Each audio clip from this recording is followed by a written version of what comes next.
If there was a people in the past who possessed superior technology, why don't we find any trace of it today? This is a question that is often asked in the comments section under our videos, and it's also one of the main arguments used by those who want to deny the possibility that an ancient advanced civilization could have existed in the distant past. But is it really true that there is no evidence of an ancient technology unknown to us? Absolutely not. We have plenty of evidence supporting this theory.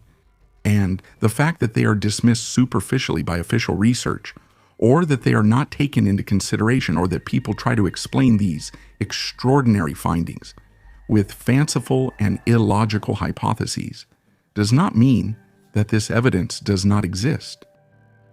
But to help you really understand what this is about, and that all of this is not the result of speculation or fanciful theories, today we will go to one of the most mysterious places on our planet, and we will present you with a range of empirical evidence and data that we are sure will not leave you indifferent.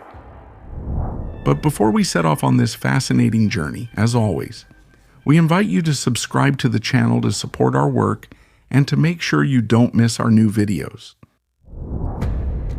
Egypt is by far the most mysterious land on our planet. A lot has been written about its pyramids, and we ourselves have dedicated several videos to the subject. But today we will go to a less known place, which in some ways is even more mysterious, where the use of ancient knowledge has left not only amazing artifacts, but also evidence of a very ancient technology unknown to us.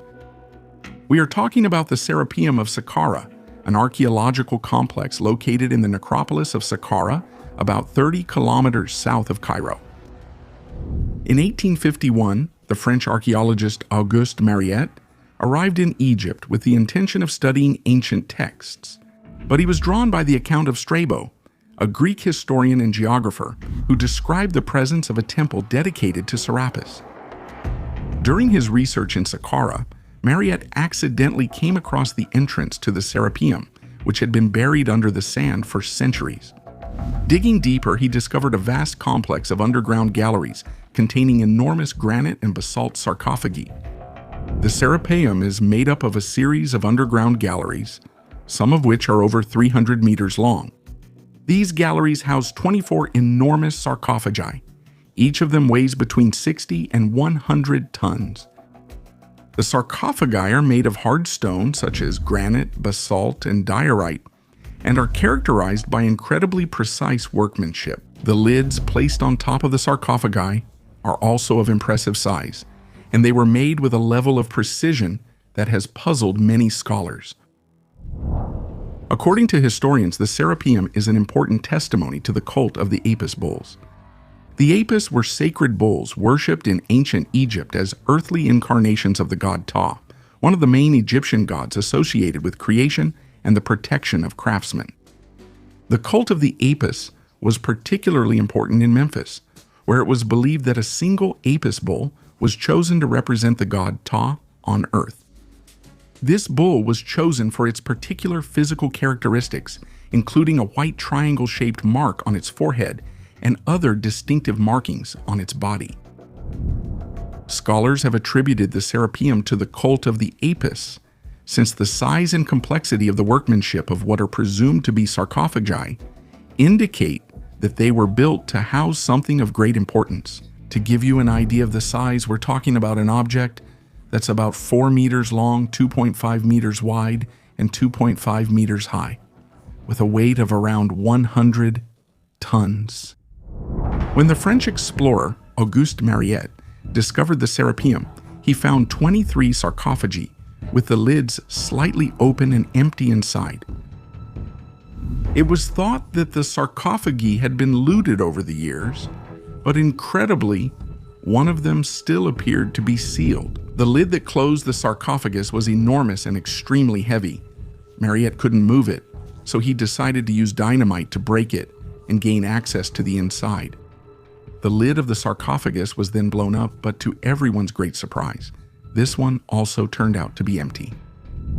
Inside the Serapeum, the sacred bulls described by Egyptological sources were never found, nor were any treasures or sacred remains discovered. So what did these enormous granite sarcophagi contain? If we rule out the theory that they were tombs for the sacred bulls, at the moment we don't have a precise answer. But this is certainly not the only mystery connected to this extraordinary place. As we mentioned at the beginning of the video, this site represents evidence of a more advanced technology, or at least one different from ours. But to truly understand how extraordinary this place is, we need to go into detail. As we said, the sarcophagi are large and extremely heavy. The very discoverer of the site, Auguste Mariette, was not able to move the lid of the only sarcophagus still sealed, and had to use dynamite to break it open. But what puzzles researchers is that these enormous artifacts are placed in niches carved underground, often at a lower level than the main floor. Some of these sarcophagi were left in the middle of the corridors, as if they had been abandoned there in a hurry, and they almost completely block the passage. Their placement, as well as the fact that they block the passages, raises questions about how it was possible to transport such colossal objects into such a narrow and deep place. Some suggest that the strength of slaves might have been used to move these enormous blocks, but a simple calculation proves the impossibility of such a hypothesis. Considering a weight of 100 tons, even if we assume the use of strong slaves, the number of people needed to move such a weight could not physically fit inside the narrow and underground corridor. Another curious fact is that the galleries are completely dark and no signs of lighting have been found, such as the use of torches or other light sources, and this seems quite unusual. What we know is that the sarcophagi come from quarries located about 500 kilometers away from the site where they were found, in a mountainous and desert region without direct connections to the Nile, which would have been the most logical means of transportation to use. Geological investigations have also shown that these blocks did not weigh 100 tons when they were extracted, but much more, since they were worked at the site where they were found. So, most likely, the large boulders weighed 300 or 400 tons. Transporting these giants from the extraction site to the Serapeum across rough terrain over a distance of 100 meters. The city was one of the most important cities in the world, according to our understanding. To get an idea of what 400 tons means, imagine that this is equivalent to the weight of a diesel locomotive, which is used for transporting freight by rail over long distances. But locomotives are clearly not made from a single piece. Rather, they are the result of assembling multiple parts. In fact, there aren't many examples where such large and heavy blocks have been transported. The most recent and perhaps most famous example is the artwork Levitated Mass by the artist Michael Heiser, which was exhibited at the Los Angeles County Museum of Art in 2012. The artwork appears as a huge boulder weighing about 340 tons. It was extracted from a quarry in Riverside, California, and transported about 160 kilometers to Los Angeles. To transport this enormous block, a special truck was built with 176 wheels and over 60 meters long. The transportation operation lasted 11 days and required road closures and very complex logistics. So it's inevitable to wonder how this ancient people managed to transport such massive stones from the quarry to the final site. And as if that weren't enough, once they were worked on site, they would have been placed in very narrow underground tunnels. But even the work done near the site was certainly not a simple operation, because when you closely examine the sarcophagi, some very interesting elements come to light. In fact, looking inside these artifacts, you immediately notice incredibly precise workmanship. The inner walls are perfectly parallel and flat, to the point that not even a ray of light passes through when a laser is placed near the corners. Moreover, the lid fits with such precision that it almost creates a watertight seal. So how was it possible to achieve such precision using only the tools of that time? Clearly, in those years, they didn't have diamond blades or metal alloys hard enough to work with such a stone. According to official reconstructions, the ancient Egyptians only had copper and bronze tools available, These are relatively soft materials and therefore insufficient to carve granite. According to these reconstructions, they would have used natural abrasives such as quartz sand to work on the sarcophagi. To fully understand this concept, we need to refer to the Mohs scale, which measures the hardness of minerals.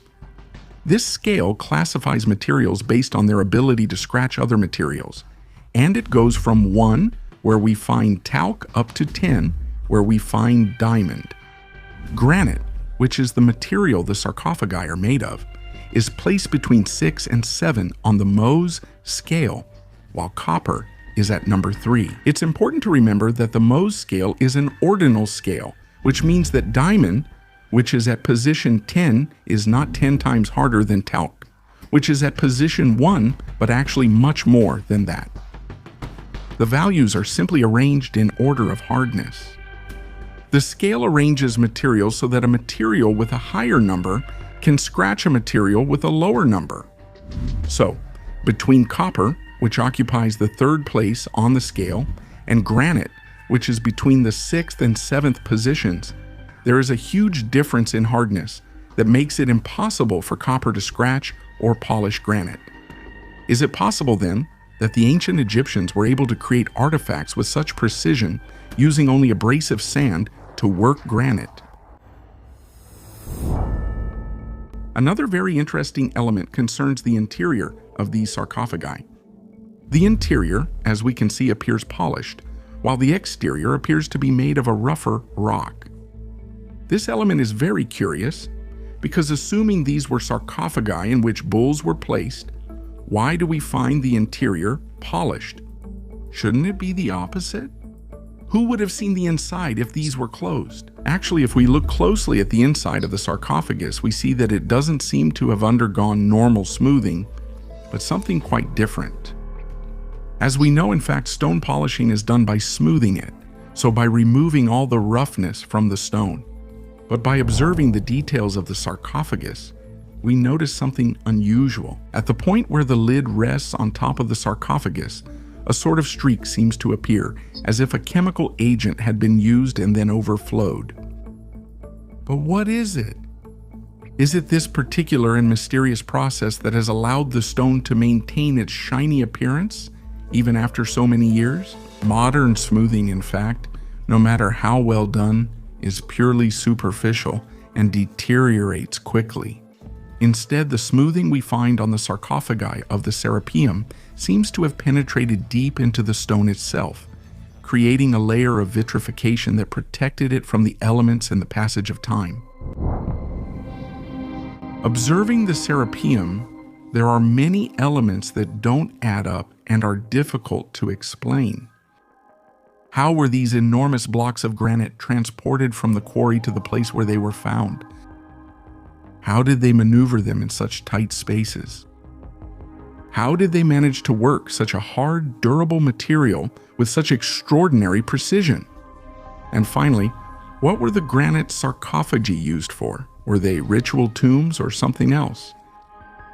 Lining up all these elements, the suspicion that the Serapeum was something different from what we have imagined so far seems very concrete.